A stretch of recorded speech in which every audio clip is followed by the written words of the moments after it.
سورہ بقرہ کی فضیلت کے حوالے سے حدیثیں بہت سی ہیں، لیکن میں آپ کو حدیث بتاتی ہوں کہ اللہ کے رسول صلی اللہ علیہ وسلم نے فرمایا کہ تم اپنے گھروں کو قبرستان مت بناؤ، بے شک شیطان اس گھر سے بھاگ جاتا ہے جس گھر میں سورہ بقرہ پڑھی جاتی ہے۔ یہ صحیح مسلم کی حدیث ہے، جسے مسلم نے روایت کیا ہے۔ مطلب یہاں پر کہنے کا ہے کہ قبرستان میں جس طرح مردے پڑے رہتے ہیں اور وہ کوئی عمل کرنے کی، کوئی کام کو کرنے کی قدرت نہیں رکھتے، تو اسی طرح ہم بھی گھروں میں اگر نفل نمازیں اور تلاوت قرآن مجید کا اہتمام نہیں کریں گے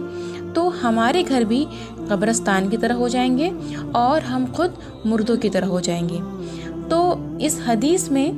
بتایا گیا ہے کہ اس میں گھروں سے شیطان کو بھگانے کا نسخہ بھی بتایا گیا ہے کہ سورہ بقرہ پڑھیں گے تو شیطان گھر سے بھاگ جاتا ہے، تو سورہ بقرہ کا خصوصی اہتمام کریں۔